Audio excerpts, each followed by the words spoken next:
గొంగళ పురుగు, క్యాటర్పిల్లర్, రాకేటువంటి పురుగు. దాన్ని చూసి అందరూ చీకొడుతూ ఉంటే, ఎందుకు దేవా నాకు ఈ జీవితం ఇచ్చామని ఎప్పుడైనా ఈ గొంగళ పురుగు ఊరేసుకొని చచ్చిపోయిందా? కిరోసంలో పడి కాల్చుకుందా? ఏట్లో దూకి చచ్చిందా? కానీ ఈ గొంగళ పురుగు ఎవరు చీ అన్నా నా దేవుడు పెట్టిన ఆ మునగ చెట్టు ఆకులు తిని చక్కని గూడు కట్టుకుంటుంది. ఆ గూట్లోకి వెళ్ళాక, దేవుడా నన్ను మార్చు, మార్చేదాకా నేను బయటికి వెళ్ళను, నన్ను మార్చు, నన్ను మార్చు. మరి దేవుడు దాని ప్రార్థన వింటాడా? ఒకరోజు దేవుడు కరుణించి దానిలో కొత్త జీవం పోసి అదే పురుగును రెండో పురుగుగా మార్చి ఆ గూట్లో నుండి అది బయటకు వచ్చిన తర్వాత, ఇలా వెళ్ళిన పురుగు ఇలాగే వస్తుందా?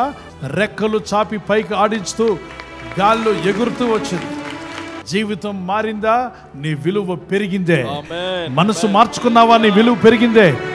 ఇప్పుడు మనం జీవించే జీవితం గొంగళ పురుగు వల్ల భూమి మీద ప్రాకులాడుతూ జీవిస్తున్నాం. ఒక రోజు రాబోతుంది మనం రెక్కలు చాపి ఆత్మీయంగా ఎగురుకుంటూ పోయే రోజు రాబోతుంది. ఆ రోజు వరకు ఎదుగుతుంది.